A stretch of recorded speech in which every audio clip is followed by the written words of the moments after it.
Hello everyone, and welcome to another episode of the Wise Decision Maker Show, where we help you make the wisest and most profitable decisions. My name is Dr. Gleb Tsipursky. I'm the CEO of Disaster Avoidance Experts, the future of work consultancy that sponsors the Wise Decision Maker Show. And today we'll talk about the real obstacle to hybrid work, effective hybrid work, by which I mean both part-time working remotely and full-time working remotely. And that obstacle is productivity paranoia. It's the missing trust factor that's the key here. There was a global survey by Citrix which found that many employers don't trust employees to be productive when they're working remotely or in a hybrid setting.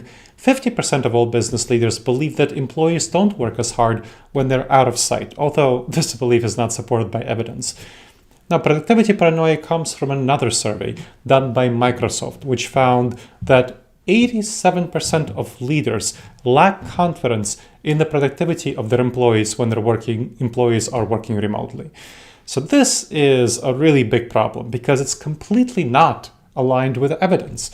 When you look at the actual evidence, peer-reviewed research, surveys, and so on, workers working remotely are more productive. According to a peer-reviewed study, work from home improved productivity by 13% due to fewer sick days, better work environment for people, and resulted in improved work satisfaction and therefore decreased attrition rate by 50%. 50%, that's huge. And that's backed up by other studies. There was a randomized assigned study with a control group in a company called Trip.com, which is a major travel agency, as you can guess by that domain name. So what happened there is that they assigned half of their staff to work a traditional Monday for Friday 9 to 5 schedule. Another half of their staff they assigned to work on a hybrid schedule. And they found that the people who were working part of their time remotely, their work from home reduced their attrition rate by 35%. Again, huge number. And people were much more productive overall. Specifically, programmers wrote 8% more lines of code, which is a very hard metric of productivity. And there was a study using employee monitoring data from ProScore, which found that the shift to remote work early in the pandemic improved productivity by 5%. Now, here's the benefit. Remote work allows the elimination of the daily commute, which is great because average daily commute is nearly an hour, and that's just driving. There's more than an hour when you consider transition times, putting on clothes, taking them off, getting set up with your work computer, and so on. University of Chicago research found that 35% of time saved from not commuting is devoted to your primary job. This is a huge reason for this productivity boost. Research also shows that different individuals have different energy levels throughout the day. Some people are morning doves and they have more energy in the morning. They prefer to work at 5 a.m. Some people are night owls. They prefer to work until 9 p.m., from 11 to 9 or something like that. And working at different times can align better with people's productivity and therefore help them be more productive. And we also know that remote work skills improved during the pandemic. So a study at Stanford University found that in the summer of 2020, remote workers were 5% more efficient than their in-office colleagues. But by summer 2022, that improved to 9% because we learned how to do better at remote work. Businesses and governments invested into technology, utilities invested into technology, faster internet, and so on.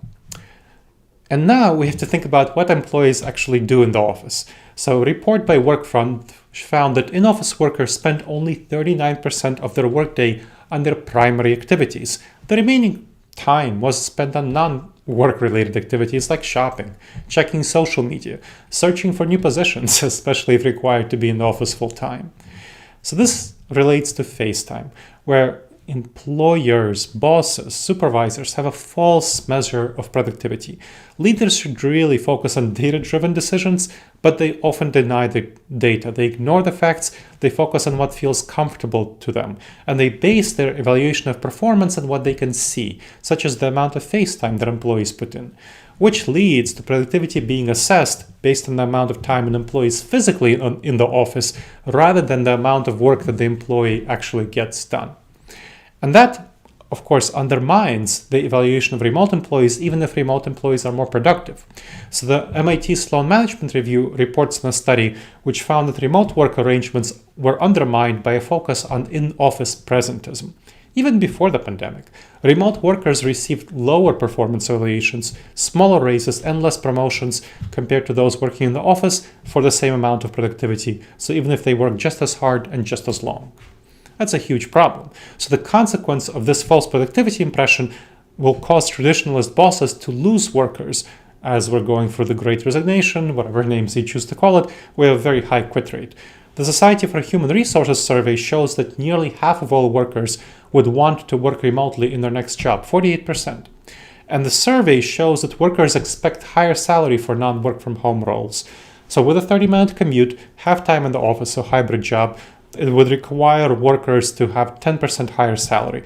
And full-time in the office with that same commute would require 20% higher salary. So we see the value that employees place on not commuting and not being in the office and having more flexibility. So, thinking about the rise of hybrid work, there's a likelihood of a recession in the near future. Maybe we're already in a recession, depends on how you count it. It will limit the ability of employers to offer pay raises, leading to a real focus on productivity. So over false gut-based impressions and causing a shift toward more hybrid work and remote work. In order to do that, you really need to address proximity bias, this false belief that in-office workers are more productive. So managers unfairly prefer in-office workers over remote workers.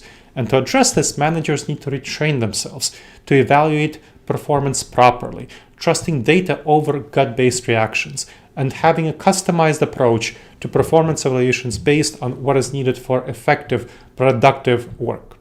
Measuring the deliverables. Instead of relying on in-office presence, leaders really need to focus on measuring deliverables frequently and in a clear, quantifiable, objective manner. So research already before the pandemic showed the benefits of transitioning away from those large one-time annual performance evaluations and instead doing brief performance evaluations. For hybrid work, remote work, that's the perfect modality. Once a week, weekly meetings where a team leader meets with their team members. Most good team leaders already have one-on-ones once a week. Now that will just involve a performance evaluation element. So, before the weekly meeting, the team member should send a brief report on how they are progressed on their goals for the week, whatever goals they had, problems they experienced, a self-evaluation, and then during the weekly meeting, the team leader and the member will discuss the report and set goals for the next week for the team member to hit. Ideally, you want those goals to be as smart as possible, meaning specific, measurable, actionable, relevant, and timely. So you have them measurable as much as possible. Of course, you can make them qualitative to the extent that they're not going to be able to be made that quantitative, but ideally make them quantitative. So the leader also coaches the member at least one of the goals. He set 3 to 5 goals, at least one of the goals, make them quantitative. The leader also coaches the team member on problem solving and approves or revises their self-evaluation, which then gets fed into a continuous performance evaluation process.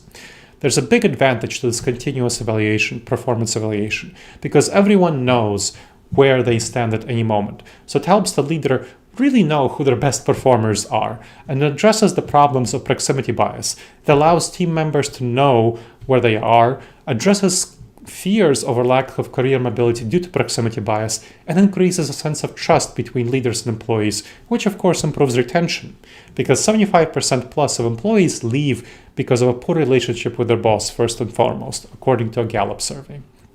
So, how do you outcompete the competition in the future of work? To effectively lead in hybrid and remote settings, leaders must challenge their comfort, their personal comfort and discomfort with hybrid work and remote work and evaluating employees in those settings, and their bias about doing so. Post-pandemic, I can guarantee to you, leaders who don't adapt will be outcompeted by more fit competitors. To survive and thrive, leaders must be willing to grow and adapt to the new work environments of hybrid and remote work in which we find ourselves. And that's why you really need to address that productivity paranoia to have effective hybrid work productivity and performance evaluation.